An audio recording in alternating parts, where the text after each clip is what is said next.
Ayan, Amir. Anong ginagawa mo? Ha? Say hi ka. Hi! Say hi first. Come on, Amir. Lovely Amir. Kapag hindi ka pa nakasubscribe, please subscribe. Ayan.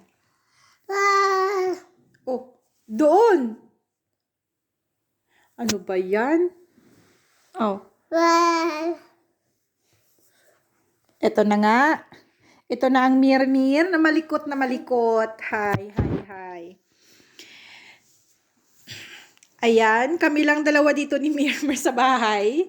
Kasi, yung tatlo nasa preschool at saka yung isa naman nasa school na. So, ayan, dahil malikot si Mir-Mir, nagkalat. Pagkatapos ko maglinis, nagkalat ulit si Mir-Mir. Pag, eto na nga. Ang kulit ni Mer.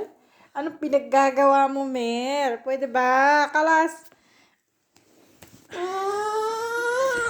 Siguro sa mga nanonood, nagtataka bakit halo-halo yung mga sinasabi ko, no? Kasi nga, yung mga anak ko nagsasalita ng English, nagsasalita sila ng Swedish, nagsasalita sila ng Arabic. Kaya halo-halo na. O, ayan. Alam nyo na. Kasi, lagi si Mer nagagalit. Ano ba ang gusto mo? O, tapos nilagay yung laruan sa loob niya ng tiyan, ano? O, tapos, ngayon,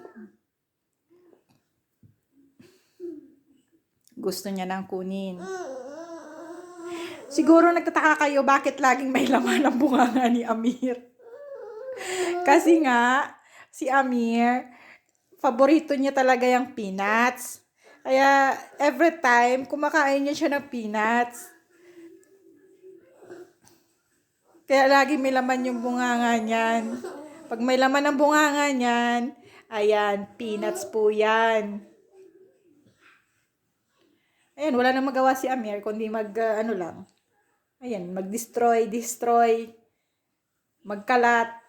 Yun ang trabaho ni Amir sa araw-araw. Come here, Mir. Come here. I will teach you how to speak Tagalog. Come.